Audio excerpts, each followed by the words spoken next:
We heard yesterday from Michael Murray. We have a second talk from him today, which I'm very pleased about.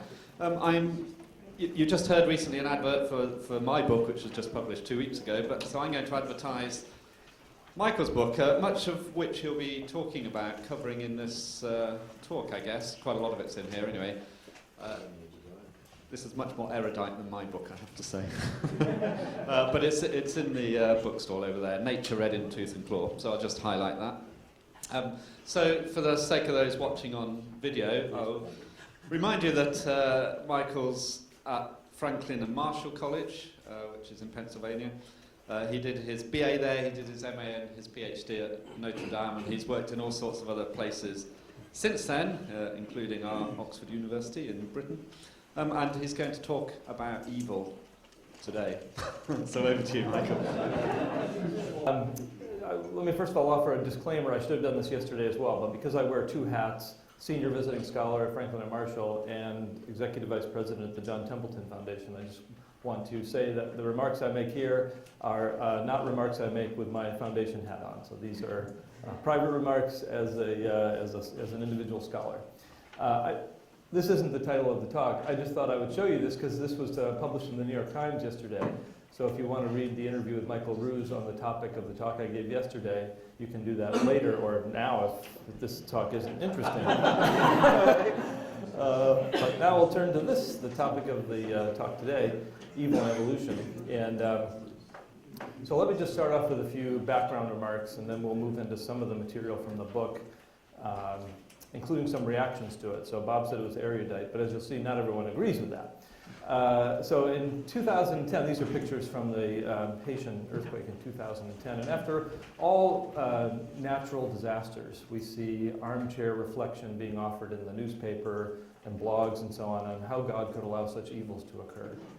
And it's natural for us to puzzle over those sorts of things, and in cases where the evil involved has a human source, the London subway bombing, for example, it's easier for us to grapple with that because we can imagine how the combination of human ingenuity on the one hand and human depravity on the other hand could cause evils like that. But when it comes to evils like this, that produce destruction on a horrific scale, but that don't have any evident agent as the cause, explanatory resources are much more elusive. This problem, the so-called problem of natural evil, isn't new. Of course, it's been around for as long as we've been reflecting on how the gods could allow us to suffer. But it's become more urgent in the modern era. And there are a few reasons for that. One is that we're just exposed to 24/7 global news coverage that seems to gravitate towards every natural disaster that the camera can find. But that doesn't make the problem worse. That just makes us more sensitive to it. What makes it worse in the last couple of hundred years, I claim, is that many of the explanatory resources that religious believers, and theists in particular, have used to explain the reality of evil have been undermined by Darwinism. So the connection between Darwinism and the problem of natural evil or animal suffering is something that was recognized as soon as The Origin of Species was released. Darwin himself saw that the complexity and diversity of life was brought with it suffering and death, and that these were among the very instruments of creation. I think that's really the crux of the problem. And many of you know the quotes now that have been repeated many times about the crisis of faith that Darwin experienced. And some of those, I think, were brought on by this recognition where he says, the endless time, the sufferings of millions of the lower animals throughout almost endless time seemed to him apparently irreconcilable with a creator of, quote, unbounded goodness, close quote. And it was sentiments like that that led Darwin to utter the famous quip, now made more famous by Richard Dawkins, what a book a devil's chaplain might write on the clumsy, wasteful, blundering, low, and horribly cruel works of nature.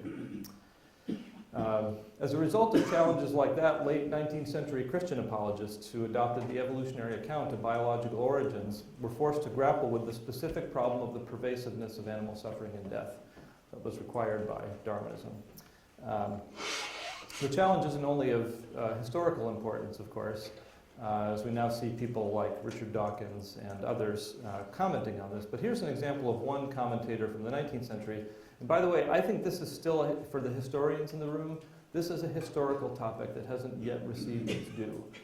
I don't know, if maybe somebody else knows, but when I was writing the book, I couldn't find a systematic treatment of the way in which Christian authors responded to the problem of animal suffering in the decades immediately preceding the publication of The Origin. So if somebody wants a dissertation thesis, there you go. But here's John Fiske commenting on the problem. A scheme which permits thousands of generations to live and die in wretchedness cannot be absolved from the charge of awkwardness or malevolence.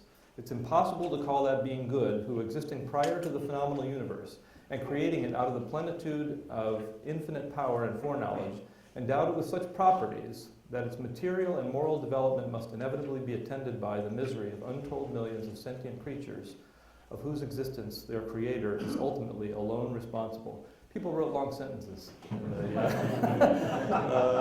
the 19th century, but this argument has come back again recently with philosophers like Philip Kitcher, who writes this in his recent book, Living with Darwin? Is that the title of it?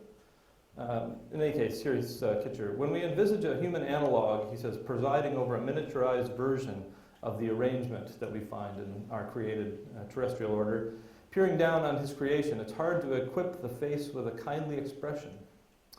Conversely, it's natural to adopt Alfonso X's famous remark about the convolution of Ptolemaic astronomy. Had a benevolent creator proposed to use evolution under natural selection as a means for attaining his purposes, we could have given him useful advice. And he goes on to say, this variant of the problem of evil focuses specifically on instances of non-human suffering that would seem easily eliminable without disturbing any of the goods associated with human freedom. Throughout this history of life, billions of animals have suffered painful and unnecessarily extended deaths. A world in which those deaths were swifter or less agonizing would leave the genealogy of organisms intact, preserving the supposed higher purposes of human virtue and freedom. A creator with the traditional attributes would thus not produce the world we inhabit. And this is a sentiment that's shared by many. So how might the theist respond to the concerns of Fiske or Darwin or Kitcher or Dawkins or many of the others who make these claims? And well, there's a lot to cover, so I probably shouldn't do this. But I was actually led to this topic by teaching an upper-level seminar on the problem of evil. And one of my students raised their hand and said, well, what about animal suffering, especially in the context of evolution? And I thought, that's a good question, because when you run through the major theodicies or explanations for evil that we typically appeal to, boy, they just don't work, you know? They don't work. And so I thought, well, I'm sure some people have written on this. I'll go read it, and I'll come back next time. And nope, wasn't there. I just didn't find it. And that's actually what spawned the book. So you'll see my students get credit at the beginning of the book for setting me on the course of trying to address this topic. But appeals to the freedom of creatures, soul-making, the importance of law-likeness in the world, these are common strategies in theodicy, and they just fall flat when it comes to explaining evil in this domain, or at least so I say. But let me, before we actually move into the main part of the talk, I just want to pause for a minute and say, animal death, suffering, predation, the waste of evolution, so on and so on and so on. I think philosophers have approached this by thinking that there's a problem, and it's the typical problem of evil.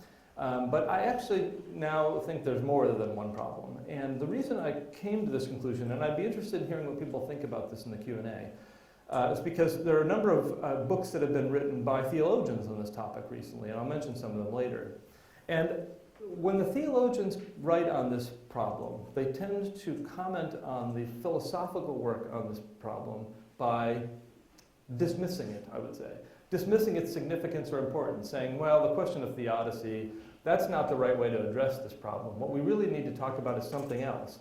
And when philosophers look at theological reflection on this topic, and they look at the something else that the theologians are addressing, their default reaction is, what are these people talking about? That's not the real problem. The problem is how we can reconcile the existence of this evil with an all-good God. And so they're talking at cross purposes to one another. And so what's the diagnosis of this? And here's my tentative diagnosis. This is the part I'd like to have some feedback on, because I haven't seen anybody comment on this. So on the one hand, what the philosophers are concerned about is what I'm calling this epistemic problem. How do you reconcile the existence of an omniscient, omnipotent, holy good God with the existence of apparently gratuitous evil, namely animal suffering? What the theologians are talking about, so I hypothesize, is how to reconcile the existence of a loving God with apparent silent indifference to suffering. And so when you look at work by Niels Gregerson or Celia Dean Drummond or Nicola Hogarth-Cregan or Elizabeth Johnson and those folks, they talk about deep incarnation. They look at the significance of the incarnation for trying to understand the problem of evil, both in the human domain and in nature. And the philosophers look at that and scratch their head and say, how does that solve the problem of gratuitous evil? And the answer is it doesn't, I don't think. And it's not even intended to. It's intended to solve a different question. If God is the loving God that Christians claim, how can we reconcile that with what looks like his silent indifference in the face of this? And the answer there, that they provide there, has something to do with God's sharing in our suffering through incarnation. So I don't know what you think about that, if that's the right diagnosis. I would really like to hear what you think in the Q&A. But anyway, let me move past that and say I'm talking about the first, not the second. But I think these are both important issues. But let me show you one of the consequences, I think, of not recognizing this. And so I'm going to read you a comment from Elizabeth Johnson's recent book, Ask the Beasts. I don't know how many of you have read it or seen it, but here's a comment that she makes. And this is a comment that's similar to comments other theologians make on the topic of theodicy. Theodicy tends to gloss over the effects of evil in the concrete, denying the terror of innocent suffering and depriving victims of their voice. It ignores political practices and receives social structures that cause enormous suffering, thus allowing suffering to continue. That sounds pretty bad. In a word, theodicy attempts to rationalize what is in fact a deep mystery beyond comprehension with deleterious practical effects. My own sense is that suffering and death are too much of an enigma to submit to such logic. Rather than a theodicy, what is needed is a theological inquiry that takes the evolutionary function of affliction at face value and seeks to reflect on it, on its workings, in view of the God of love who is made known in Revelation. So theodicy sounds like a really bad thing. I will tell you, in later chapters, she goes on to do theodicy. So I don't know what to make of that. There is actually a theodicy in the book. That's one of the ones I'll talk about later. So I think the theologians are struggling with how to this balancing act.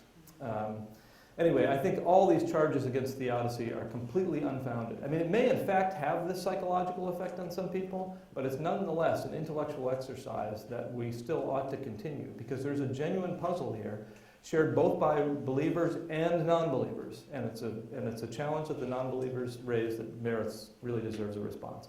So the question is, what's the problem, and what are the characteristics of a proper solution? Okay, what's the problem, and what are the characteristics of a proper solution? So here's the problem. I'll just give you there's many versions of the argument from evil. This is the one that's most commonly discussed in philosophical circles. So we'll just run through it very quickly. Two premises and a conclusion. There are instances of intense suffering which an omnipotent, omniscient being could have prevented without thereby losing some greater good or permitting some evil equally bad or worse. An omniscient, holy, good being would prevent the occurrence of any intense suffering it could, unless it could not do so without thereby losing some greater good or permitting some evil equally bad or worse. And so there does not exist an omnipotent, omniscient, holy, good being. That's the argument. And the critical premise in this argument, so I say, maybe you say otherwise, is the first one. So what do we need to do to undermine that first premise if you're a religious believer who thinks that the conclusion of this argument is false? What's rationally required? And here, I'll just offer very quickly an analogy. I go through this in more detail in the book. So what do you need to undermine a claim like that? And so here's the analogy. Someone comes to me and says, "Hi, nice to see you here in Cambridge. What's your family up to?" And I say, "Oh, my wife's back with my daughter. You know, they're just spending some leisurely time together." And the person says to me, "No, I don't think so." And you go, "Well, what do you mean, I don't think so?" He said, "Well, I was talking to a friend of mine who knows your wife, and he was up in Boston, and he was out at a restaurant last night, and he saw your wife sitting in the corner of this romantic restaurant with this well-dressed guy." And I say, "Oh, really?" Because I think she's back in Pennsylvania. No. Definitely saw her there, holding hands, sort of whispering quietly over glasses of champagne. So what's the conclusion that my friend draws? Well, I think maybe your wife's having an affair. What's the conclusion that I draw? Oh, I don't know. Either that person's mistaken, or my wife was up there for some. In fact, she has an uncle in Boston whose wife's very sick. I wonder if maybe she took a turn for the worse and she went up there to spend time with him. Okay? So is my immediate reaction to draw the conclusion of infidelity? No. My immediate reaction is to ask, well, is there some other explanation for this? And if I can come up with an explanation that is a good explanation and is true for all I know, then I shouldn't immediately jump to the infidelity conclusion. And the same thing's true here. What we want is, in the face of what looks like evidence for a conclusion that we want to resist, what we want is an explanation that would explain away the apparent evidence of infidelity, visiting the uncle with the sick wife, and that I'm not warranted as rejecting as false given what I know. Right? I can't reject that explanation as false given what I know. I could do some further investigating. Right? But if I come up with a scenario like that, then my default response is to remain with the belief that I have, which is that my wife is faithful to me and is not having an affair with a guy in Boston. So, same thing here. What we want is an account of why a permitted evil is a necessary condition for securing some outweighing good. That's what the argument requires you to give. That's what premise 1 says you need to give. If there's an evil, there's got to be some reason why God would permit it, because it's a necessary condition for some outweighing good, and such that we're not warranted in rejecting that account given the other beliefs we reasonably accept. Okay? So does the explanation have to be true? Nope. You have to know that it's true? Nope. Do you have to have good reason to believe that it's true? Nope. None of those things are true in my infidelity case. I don't have good reason to think my wife's up there visiting her uncle in Boston. Is it true? I don't even know, right? I don't have to have that. So to successfully respond to the challenge, all you need is an account that would be a good account if it's true, and such that you don't know that it's false. So I say. All that's controversial, okay?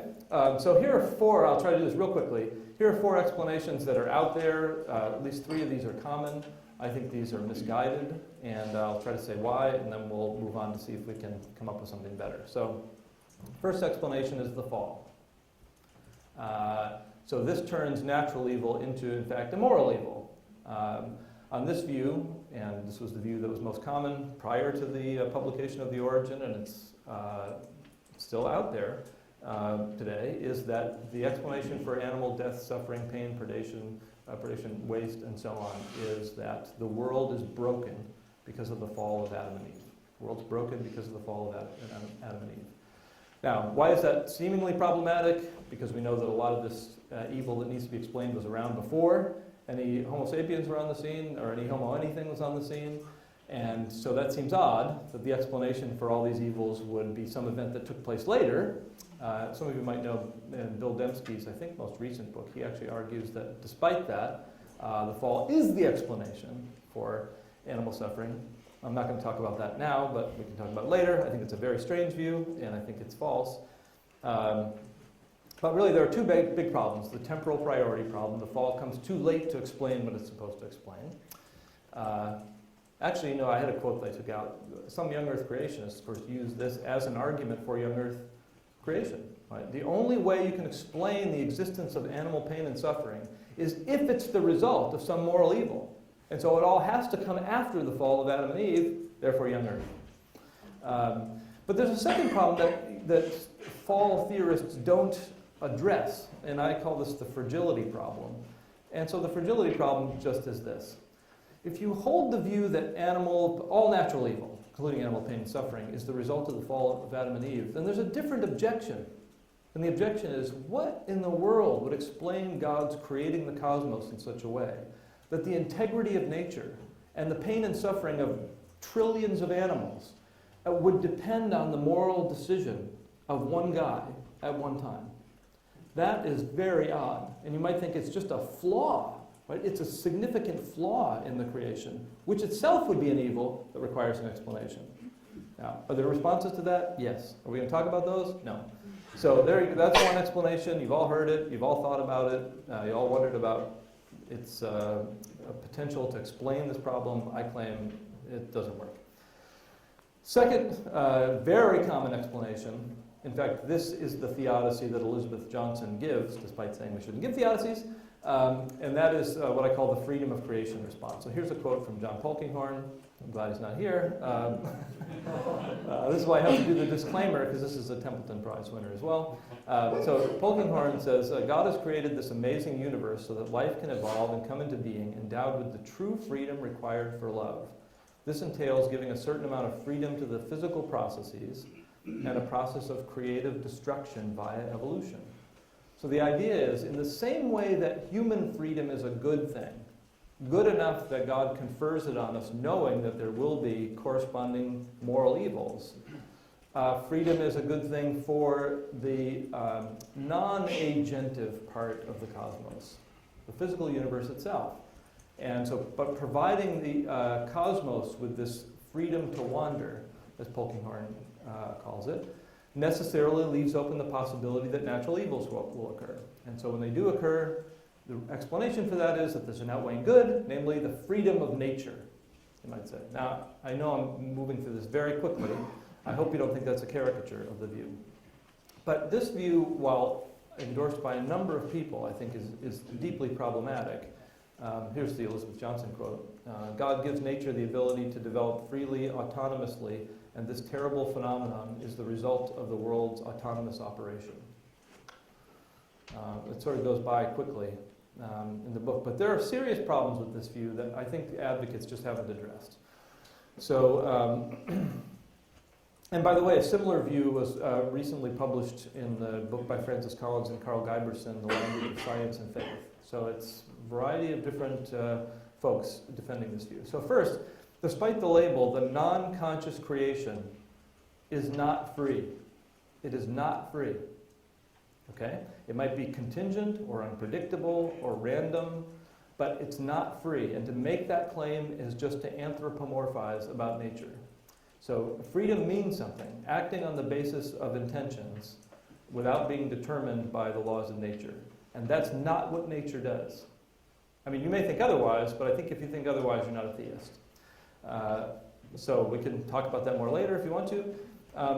And second, there's reason to think that a free cosmos could have been created which permits less suffering than is actual. Right? So there's lots and lots and lots of natural evil. And so the question is, how much freedom does nature need to have in order to exhibit this good?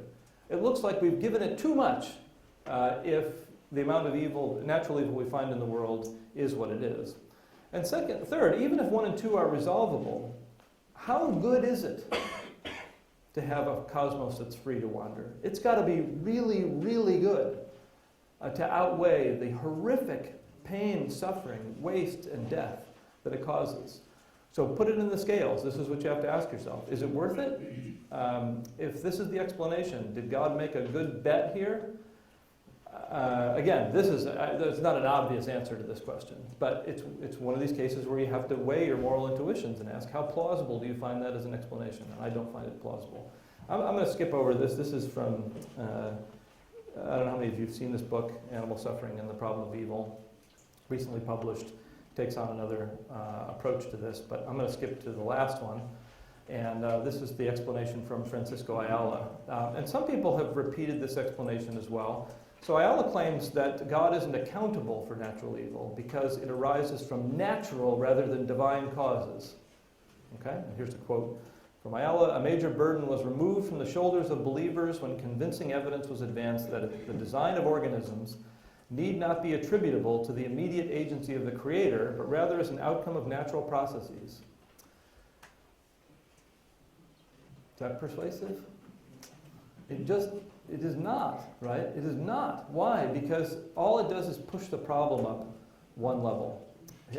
What Ayala says is this. On this view, theists must acknowledge Darwin's revolution and accept natural selection as the process that accounts for the design of organisms as well as for the dysfunctions, oddities, cruelties, and sadism that pervades the world of life. It is evolution, not God, that's the culprit for evolutionary evil.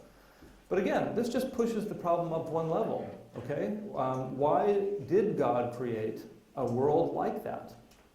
That's the problem. So, as my sometimes collaborator, Jeff Schloss, has put it, it's a bad thing to drive someone home when you're drunk, but it's no better to put them in a car with a chauffeur you know is inebriated. Right? In a sense, that's what Ayala's saying. Yeah, God didn't drive you around drunk, but he put you in a car with a drunk driver. that doesn't explain anything. And so I think we need to set aside Ayala's theodicy here as well. All right, so what should we say about this? Well, I'm going to talk about 3 possible explanations, the first one of which no one's going to like. But that's okay, I'm going to put it out there anyway because I think it's an explanation that needs to be thought about. So, first one is Neo-Cartesianism. We'll talk second about embodied intentionality. The third we'll talk about chaos to order. So what's Neo-Cartesianism? What this view asks you to consider is, what do we know about the nature of animal consciousness? What is it like, and how would we know that? Now, I'm not sure how many of you are familiar with the literature on animal consciousness. There are many ways to approach this. You can approach this philosophically by looking at philosophical theories of consciousness. You can approach it by means of work that's been done in animal behavior and cognition, cognitive ethology, neuroscience, neurology, neuroanatomy. There are lots of ways to approach this. In the book, I try to go through as much of the literature as I can find. But I'm going to take the approach of looking at this through the contemporary theories of consciousness. So here are 4 theories of consciousness that would have relevance to this particular topic. Okay? So first there's what I call pure Neo-Cartesianism. You don't need to read that. Pure Neo-Cartesianism in this sense is just animals are robots. It's the view that's oftentimes attributed to Cartesians in the 17th century. They have intrinsic mental states that are just completely unlike ours. All right? Set that aside. The second view on the nature of consciousness that is worth considering is what's in philosophy called hot theories of consciousness. So hot theories of consciousness, or higher order thought theories of consciousness, propose that consciousness requires 2 levels of mental states. There's a first order mental state, which is involved with the registering of some external stimulus through vision or olfaction or something like that. Where phenomenal consciousness occurs is when we have a higher order thought that has as its object that first order mental state. That's what causes consciousness. Now you might say, why would someone think that? I'm not going to talk about that right now. But there are certain phenomena that occur that incline people to hold this view. And actually, I should just slow down a minute and say, let me just back up a second. So consciousness, as you know, has many different meanings, right? And so there's one kind of consciousness that we talk about, access consciousness, which just means having an awareness of what your environment is like. Any organism that can circumnavigate obstacles has some kind of consciousness because it has to know that the obstacle's there so it can navigate around it. But the kind of consciousness that we're talking about here is, in the philosophical world, is called phenomenal consciousness. And that's the sort of consciousness that we have when we have a mental state that feels like something. It feels hot, or it feels cold, or it tastes sweet, or it smells bad, or it hurts. Okay, so the question is, what sorts of organisms have both access consciousness, can respond appropriately to features of the world? Thermostats, you might think, have access consciousness of the sort. Right? When the temperature drops too low, it triggers the furnace to come on. Temperature goes up, it goes off. It has access to the world in some way, but there's no phenomenal consciousness. The thermostat doesn't say, oh, it's getting a bit chilly in here, right? I think I'm going to turn the furnace on. You say that, but it doesn't say that. So on theories of phenomenal consciousness, what more is required? And so on this hot theory, a higher order thought being directed towards the first order mental state is what's required. And I don't have time for this, but I'll just play this in the background. So one reason why people suppose that this is the way consciousness works is because of this phenomenon of blind sight. And this is actually a video of a person who has blind sight. This person walking down the hall claims that he's blind. He doesn't think he can see. And yet he walks down the hallway that they've littered with these obstacles and clearly can navigate by them without falling. And when you interview patients with blind sight, many of you know about this, you ask them, can you see? No. And then you say, well, engage in this task, and they can clearly do it. They can catch a ball in some cases. So what's going on here? They have access consciousness, right? What they don't have is phenomenal consciousness. They can see, but they don't know that they're seeing. And so what's missing? And the answer is, well, some higher order thought that has as its object that first order mental state. So one question is, if that's the right theory of consciousness, do animals have that? Do they have higher order thoughts? Here's a third view. Some people think that higher order thought theory is wrong. Mental states have consciousness intrinsic to them. They don't need some higher order state that has the first order state as its object. So here's a question. Could you have first, these states that have intrinsic phenomenal character, but not be aware that you have them? Is that possible? It's possible. Does it happen? Well, we don't know, because again, you can't get first-person access to the mental states of non-human animals.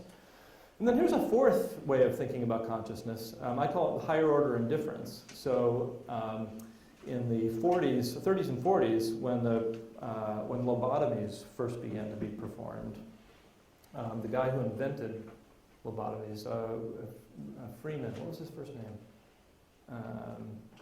Anyway, he's a neuroscientist. His son is actually a professor of neuroscience, I think, at Berkeley. In any case, if you've ever seen how lobotomies were done, it's pretty horrific to watch. I mean, they sometimes did it with an ice pick that they would just put in over the orbital socket, and yeah, it was pretty gross. But what they found in some cases was there are certain patients who were being treated for persistent chronic pain, and they tried lobotomies as a way of alleviating the pain, and in some cases it worked. But the working was described in the strangest way. So the patients who had this happen to them described themselves as still having pain with the same degree of intensity, but it just didn't bother them anymore. So we now know a lot more about how pain is mediating, that there are two different pathways. The first kind of registering the noxious stimulus, the second attributing salience to it in some way. And so the question is, can you have one kind of pain mechanism that registers the noxious stimulus, but that you knock out the other part, the caring about or the salience part? And if so, how do we know whether or not non-human animals have both of those or just one of those? How do we know? So when you look at these different theories of consciousness and you ask how they apply to the case of non-human animals, I claim that the evidence we have right now doesn't tell us whether or not non-human animals have phenomenal consciousness. Okay?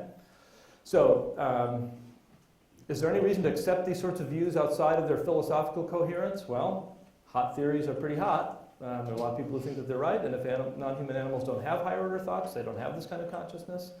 We know that caring about phenomenally conscious states, at least in us, seems to be mediated by the prefrontal cortex, which is something that only higher primates have.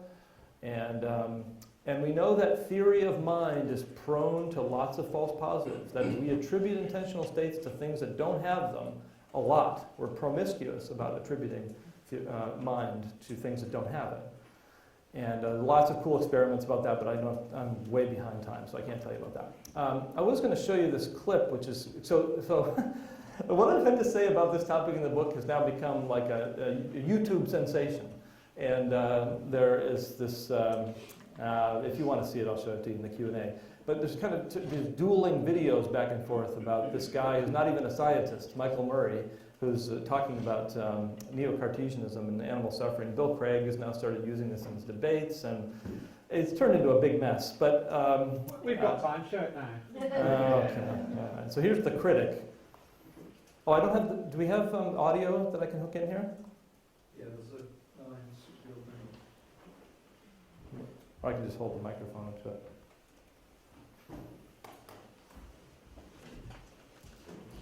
I've finally gotten around to responding to the video critics on Bill Craig's blog. Maybe that was a stupid thing to do because he's the one that's kind of got me in trouble. But he misrepresents the view a bit, and so that's. I got a chance to say that on the blog as well.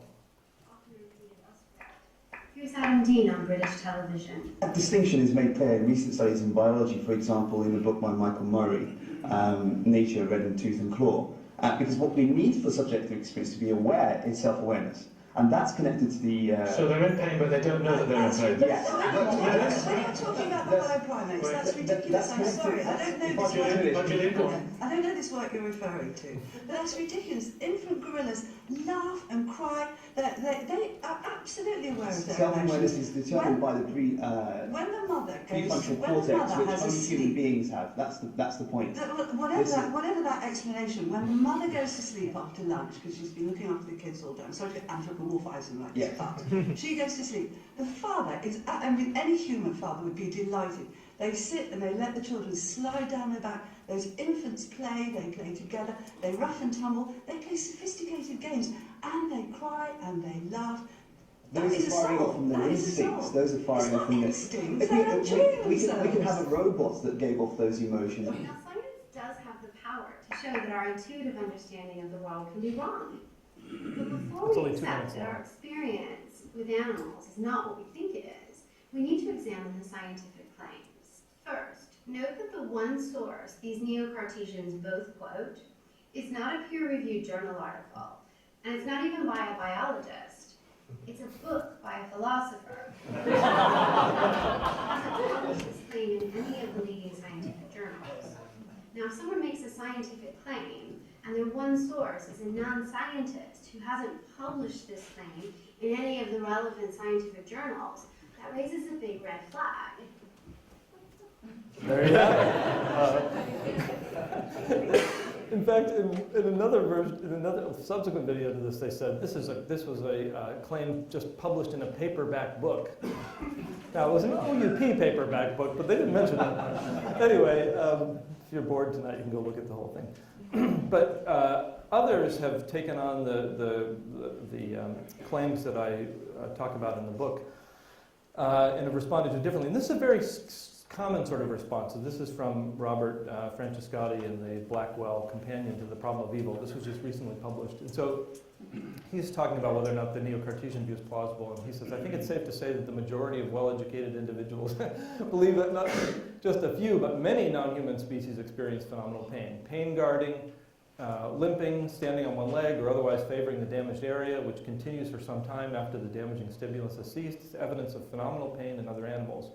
Grooming the damaged area is further evidence, and learning to avoid a source of pain, which is often observed, is certainly a strong indication that the animal has experienced a phenomenally distressful state. That's false.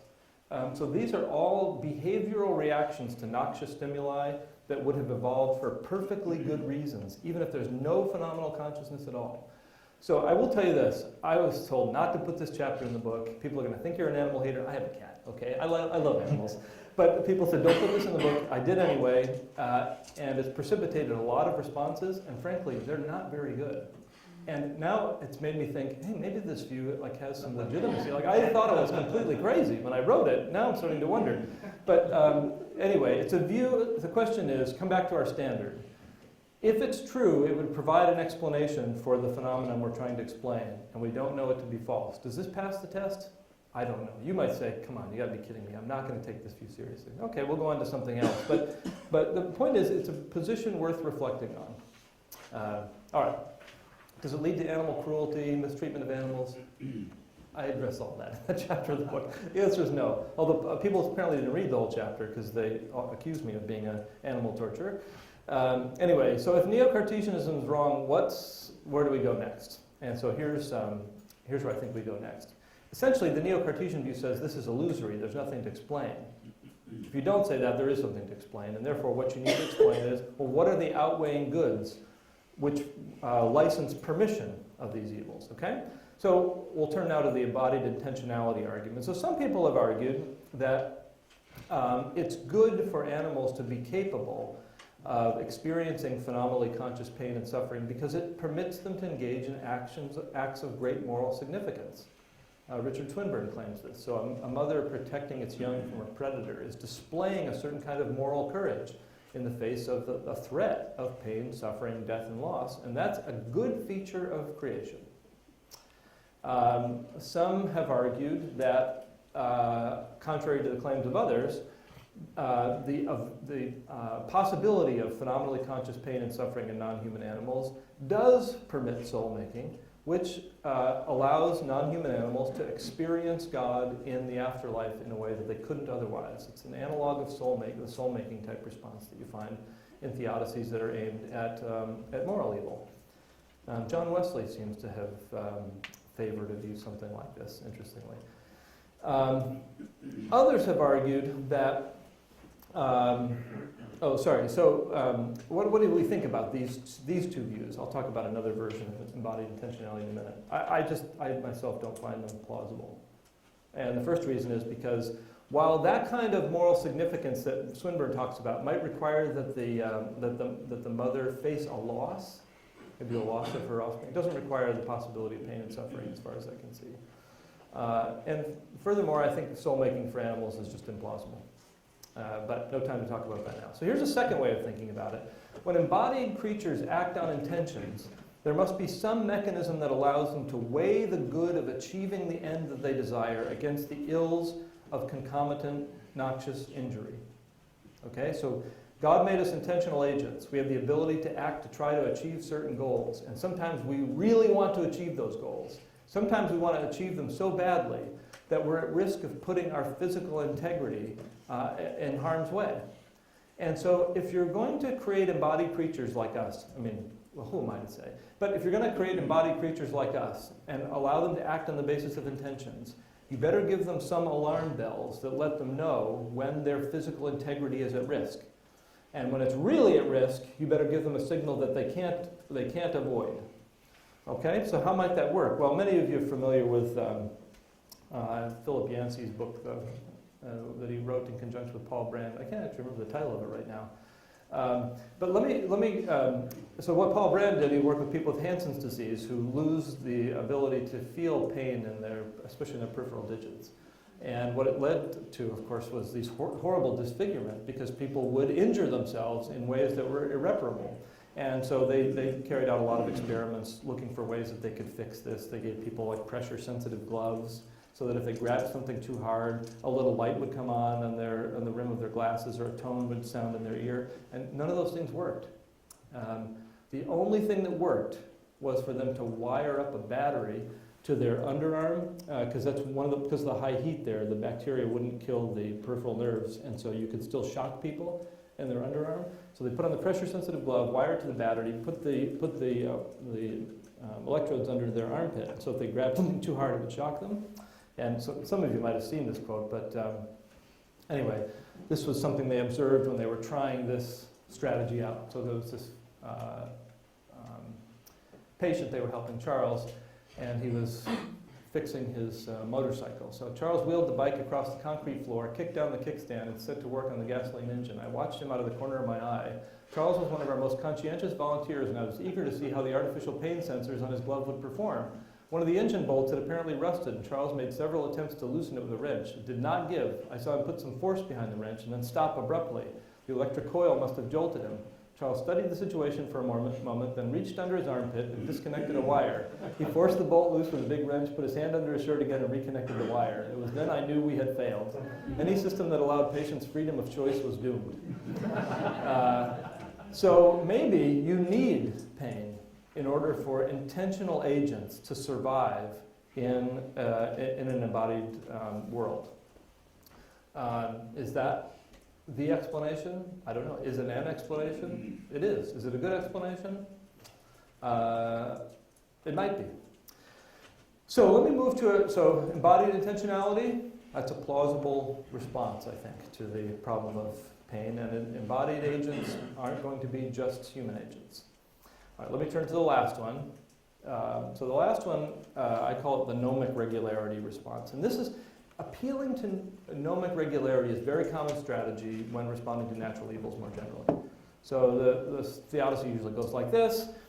If you want to have a cosmos, it's got to be governed by natural laws. Natural laws are really complicated. It may be impossible to create a world that is governed by natural laws where there are sometimes collisions, so to speak, between these laws, collisions which come in the form of natural evils.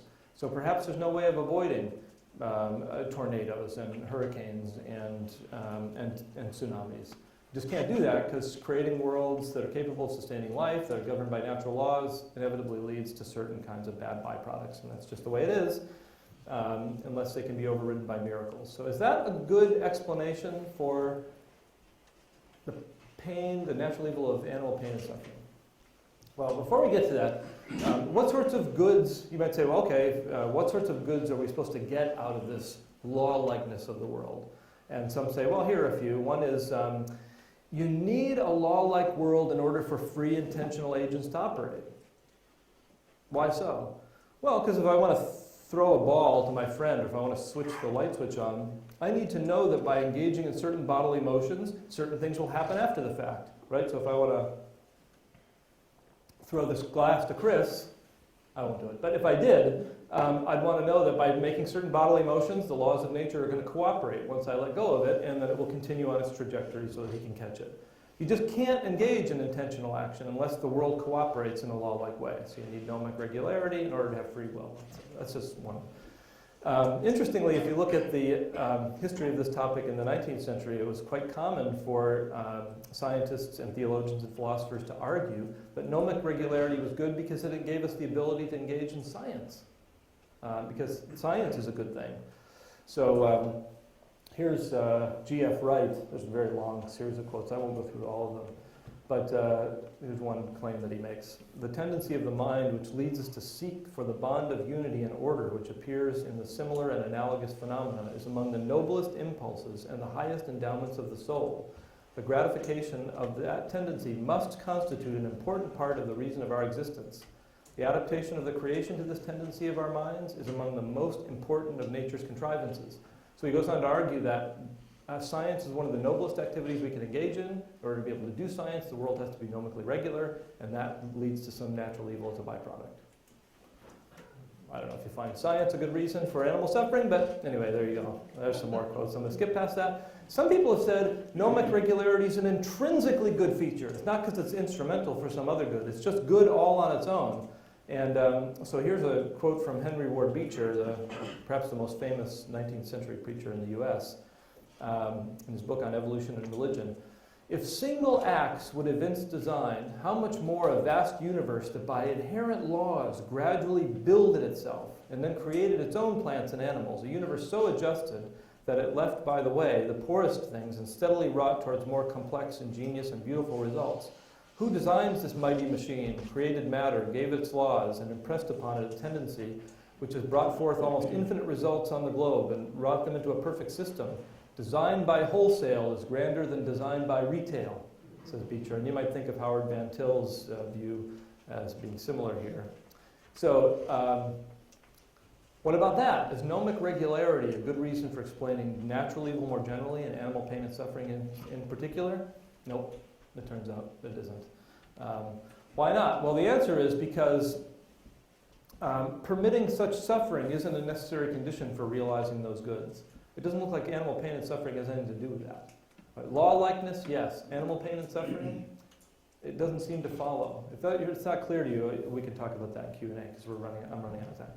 So while some, perhaps many types of natural evil might be explained by this gnomic regularity, evolutionary animal suffering can't. What else is needed? And here's the answer. An explanation of why the goods at which gnomic regularity aims are better realized in a universe that proceeds from what I call chaos to order by gnomically regular means. That is, the universe building itself over time by these gnomically regular means might provide you with an explanation. Why? Well, because maybe the only way you can get from a Big Bang to intelligent creatures like us is through gnomically regular means, which means certain intermediaries will exist, which have phenomenal conscious capacities and are precursors to the emergence of something like us.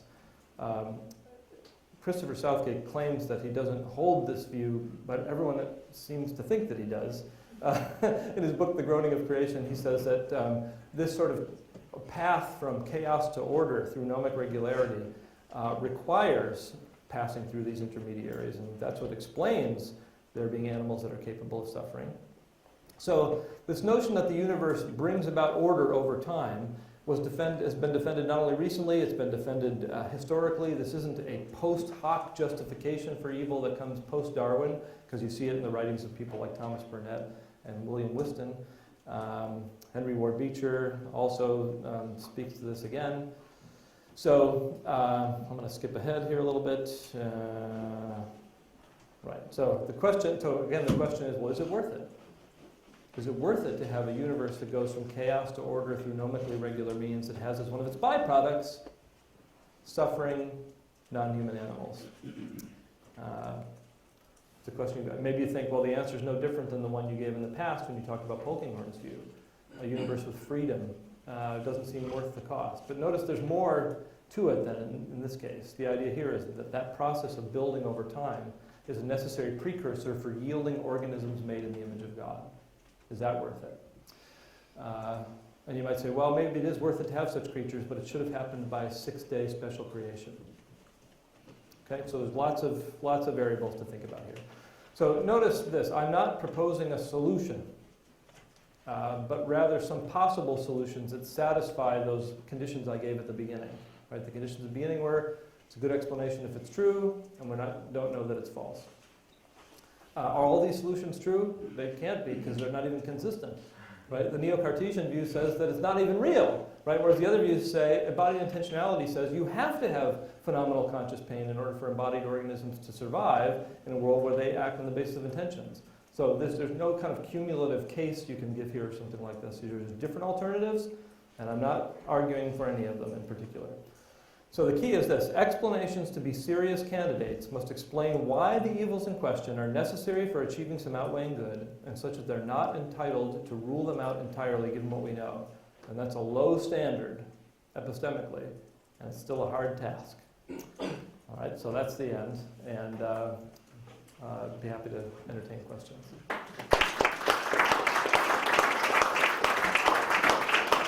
Good. Lots of questions. Let's start with Merrick at the front this time.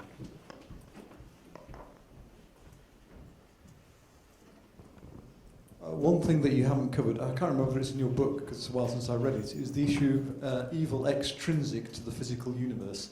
The problem of evil in terms of angels and demons. Sure. And that clearly is there in Scripture. Right. So how does this fit into your philosophical argument, if at all? I think that's a position that's defensible for those who believe in the existence of such preternatural beings. So it's the view that Alvin Plantinga sometimes says would be a good explanation, but he doesn't actually believe it, and sometimes seems to say that he believes it. There is a further question. So anyway, I think, let me start off by saying, sure, if you think that there are these beings and they experience the fall, and they experience the fall that precedes the existence of this kind of pain and suffering, I don't think that's a completely implausible explanation. Similar questions arise, though, about what's worth the price, right? So, and this is a question that doesn't get asked enough even in theodicy when we're thinking about moral evils that we're more familiar with. So the kind of carnage that human beings can bring about may be a byproduct of the free will that God gave us. You still want to wonder, is it worth it? Free will is a really good thing, but is it worth permitting that sort of evil? Same question here, right? Is it worth permitting these demonic beings to have that kind of power if it's going to wreak so much havoc on so many innocent creatures? And I don't have an answer to that question, I just can raise the question. Can we start moving backwards?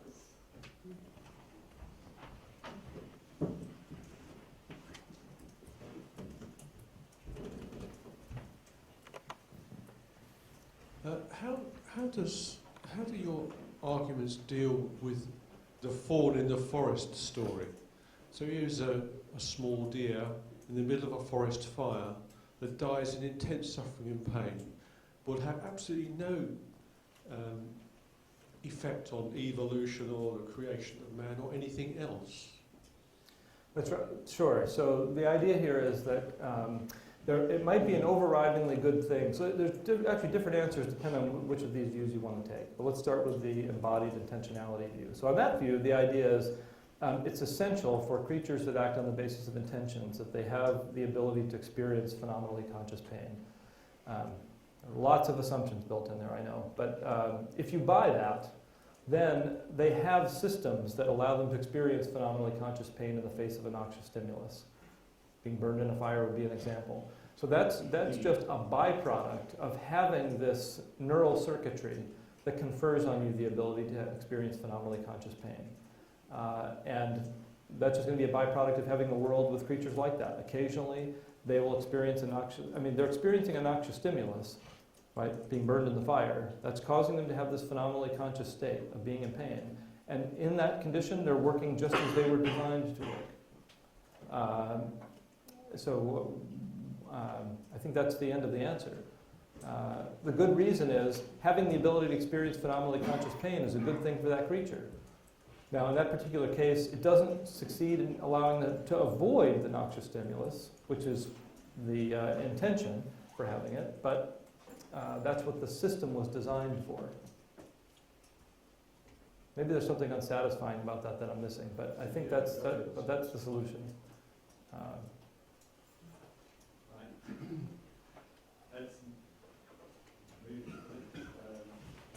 Well, actually, so hold on, don't ask the question yet. So you might say, but wait a minute, why doesn't God just miraculously intervene and prevent that deer from experiencing any pain and suffering when it turns out it won't have any utility for that deer? Right? That's a question that you might ask. That's a question people do ask. Maybe that's the question you were just asking. And there, I think you can't avoid appealing to some additional explanation. And the additional explanation might be something like this. Hey, it's good for there to be a law-like universe. And so miraculous interventions need to be kept to a minimum. Why is having a law-like universe good? Well, for the other reasons I mentioned when we talked about gnomic regularity. You had probably answered this question just then, but the chaos to order conclusion you came to, or presented, theologically, is accommodated by the view of God starting everything off and then standing back. Yeah, and that sounds like a criticism. It's a viewpoint that some would have. All right, so some say, well, look, that's just too deistic for me, right? The idea that God does something at the beginning, and then by nomically regular means, the universe builds itself. But I don't think we need to think about that in deistic terms. It certainly would be the case that the powers of natural substances operating in their own increasing complexity that leads to life and intelligent life and so on and so on. But that doesn't mean that God is causally sustaining that process, that God doesn't sometimes miraculously intervene in that process. None of those things are precluded. Some people who raise the deism charge with respect to that view, but I don't think that charge sticks, or necessarily sticks. I think these hands were up earlier.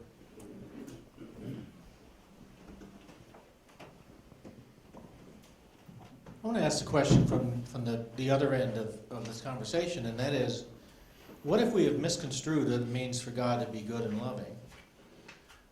What if we are arguing on the basis of a false premise that we have to understand God as good and loving in a particular way to be able to explain the nature of the universe and the nature of animal suffering and so forth as we have been? Yeah, no, that's a good question, and I think some people do challenge that. And that's actually a challenge to premise 2 of that argument that I showed at the beginning, right? Rowe's argument, which I said was the secure one, not the one we need to worry about. And the way people have argued for this, maybe you find this to be flawed, is just trying to unpack what the concept of goodness means. Right? So what does it mean for an agent to be good? Among other things, it means this. If there's an evil which it can prevent, it does so, unless it can't, or unless permitting that is necessary to bring about a greater good. And so what it invites you to do is to imagine, to provide me with a case where you have a being that fairly counts as being all good, and where there's an evil that it can prevent, but it doesn't do so, even though there's no outweighing good that comes from permitting it. And it's just hard to imagine what those cases are. Right? It looks like when you present that challenge to people, they inevitably come back to give you an explanation in terms of a greater good that was necessary, for which permitting that evil was necessary. But again, that's something we can try to come up with cases where we think that doesn't hold. Right, perhaps I can just press you on that point of goodness, because you just slipped it in there as if we know what is good. Yeah. We can decide. Now, I want to challenge you on that, because you just slipped in hurricanes, floods, volcanoes, they're all bad. But they're not bad. This world would not be habitable if it weren't for them. They're intrinsically good things. What's bad is the way that humans might interact with them, and usually in Haiti it's human sinfulness that's allowed people to build things that fall down. That's a really good point. Really so can you address that? How, sure. We're deciding what's good in didn't you? Yeah, It's just slipped in there. So that's right. So what? It's a really good question. So in the context of thinking about the problem of natural evil more generally, you have to decide what things you think fit in the category. And so the one criterion is that it's a bad thing, and another criterion is that it isn't the result of a culpable moral agent, because then it would be a moral evil. But you say, yeah, but it's the first part. Why is it a bad thing? And so maybe it isn't. Maybe these are just causal processes. It's just one darn thing after another. There's no moral valence that you can attach to it until it collides with sentient beings in some way. Okay, that's fine, but they do collide with sentient beings in some way. And in some cases, those sentient beings weren't in any position to prevent being collided with in that way. Now, notice, in other cases, they are. So, for example, when when the $1 million homes along the South Beach coast are destroyed in the hurricane, is that a moral evil or a natural evil? I think that was a dumb place to build your house, and you knew it. So, if somebody walks under the avalanche, that's not a natural evil by this taxonomy. That's a moral evil. You did something stupid. But there are plenty of cases where natural evils occur where there was no ability for the agent who was impacted to predict that in advance. There's no culpability for the agent. And I mean, a good example of that is many pathogenic diseases. So I think you have to say that some of these things, they only count as evils because of the impact they have on sentient beings. But because they do have that impact, they do count as an evil. And you might say, well, wait a minute, why do you even count those as an evil? And here's the answer. Because something counts as an evil if it would be better for it not to obtain unless it's necessary for bringing about some greater good. Right? So if the idea is there was some other way of bringing about whatever greater good comes from permitting that, without it, a good being should bring it about without it, because it'd be better not to have it. I think that's a distinction that's really often missed in the context of thinking about natural evil, and it's really important, because it would tempt some people to say, oh, these things are good, actually, because you just told me they bring about outweighing goods. Nope, they're still not good, because if we could do without them and still get the outweighing good, that would be better, and that's what makes it an evil. Question at the back.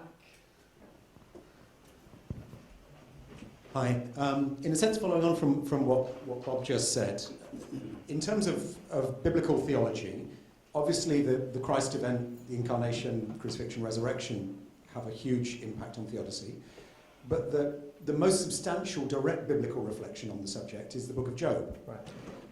In the book of Job, very interestingly, rather than animal suffering being a particular problem for humanity, it seems that the existence of non-human animals is actually part of the answer that God provides to Job, and that helps Job be reconciled with God towards the end of the story there. Right. Particularly the recognition that this world isn't just for human beings. Right. That there are creatures completely independent of human existence and places where God is at work, supervising, looking after the forces of nature that are irrelevant to humanity, and yet are somehow part of that bigger purpose. That's right. So my question based on that is whether, in a sense, this whole theodicy debate, which tends to arise largely in quite anthropocentric and even individualistic Western societies, is in a sense a factor more of our human anthropocentrism than it is a factor of the nature of God in the world. Yeah. Okay. And that relates to the question of good, because good is thrown into a much bigger question in Job's experience of God in nature. Right, and I think, so my answer would be I don't think so, because if you look even at some of the responses that I'm giving here, they don't have an anthropocentric character to them at all. So you think about the second kind of explanation I give, the embodied intentionality one. There's something about the ability to experience phenomenally conscious pain that's good for non-human animals, even if no human beings were around. Right? The idea is having embodied organisms that can carry out, execute intentions, or engage in noble behaviors requires that they be able to experience phenomenal pain. So I don't think so. You can even take humans completely out of the equation, and some of the views that I explore there are still on the table. But if you think I've misunderstood the question and you're getting at something else, then I guess I would want to know, well, what do you think Job tells us about the suffering of non-human animals? I mean, I agree with you that it's an important element of the account, and it's a subject of reflection in that narrative. But I think we all agree that, well, I shouldn't say that. It's tough to see what the theodicy is of Job, right? Most people will say there isn't one, and that isn't really what it's about. And I guess I think that's true. So I'm not sure what to do with that, except to say, first of all, the answers I'm giving here I don't think are anthropomorphic, although they do involve anthropos in some cases, but not exclusively. Sorry, you kind of have the floor. No. No, football. Stick your hand up against that. Yes. So I think you're absolutely right in pointing out that the gnomic regularity by itself doesn't suffice for an explanation. I don't see how adding chaos to order enhances that. It seems like there are some implicit premises that need to be fleshed out, because maybe you could conceive of some scenario where there was chaos up to a point where sentient life with phenomenal consciousness arrived, and then you have order from that point on, or just the magnitude of suffering to those kinds of creatures could be less. Yeah, I'm sorry, I went through those slides very quickly, but the answer to your question was all in there, and it was completely clear and cogent and true. No, seriously. I mean, I think here's this is a whole chapter in the book, but the basic idea is this: if you buy into this account, and I'm not sure that I do, that it's an intrinsically good thing that the universe evolved in this way, and that it evolved by law-like means. And that one of the goals, this is really an anthropocentric part, so I apologize if that's offensive to some people, is that the universe yield organisms that manifest the divine image. If that's part of the story, then you just have to pass through certain intermediate stages to get there. You have to pass through organisms that have minimal and then more complex neural anatomy. And at some point, presumably, you're going to have organisms that are capable of experiencing phenomenal consciousness. And phenomenally conscious pain would likely be one of the first things that you'd be able to experience, because presumably there'd be some evolutionary fitness benefit to being able to have that experience. Now, again, there are lots of people that would deny all that stuff because they think phenomenal consciousness is something only you can only experience if you have an immaterial soul, right?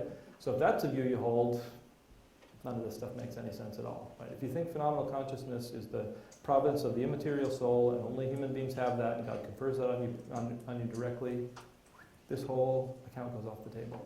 But if you think those intermediate steps have to be passed through, and that along the way phenomenal consciousness becomes an increasingly significant part of the mental life of creatures, then I think this is a response that should have some cogency. Okay, so I think many people think that they've been miraculously healed by God at some point, and certainly many religious believers pray in such a way that suggests that God is both willing and capable of miraculously healing people and intervening to make their lives better. How does the presence of apparently arbitrary occasional miraculous healings and interventions fit in with the idea of gnomic regularity and that kind of theodicy? Right, good question. So I think there are two things you can say about that. One, the idea behind gnomic regularity is not that there are exceptionless natural laws that under no conditions should be violated. It's just that in general and on average, it's better that the universe be such that it's governed by these natural regularities. So divine intervention isn't precluded on the gnomic regularity view, but the more divine interventions you're willing to permit, the harder it's going to be to explain why these apparently gratuitous evils are permitted, right? So a second, and there's a lot to say about that, I think, but I don't have time to say it now. But there's another approach is to take the more Leibnizian approach. And so on Leibniz's view, apparent divine interventions in the course of nature are only that, they're apparent. That is, God, through his foreknowledge and providence, knew that various prayers would be offered for healing the sick or for changing one's fortunes, and built into the laws of nature at the very beginning that certain events would occur that would, to us, appear to be responses to prayers by means of divine intervention, but were in fact responses to those petitions by God, stacking the deck at the beginning of the universe. Right? So it might be that these apparent responses to prayer really are, they just don't involve any disruptions of gnomic regularity.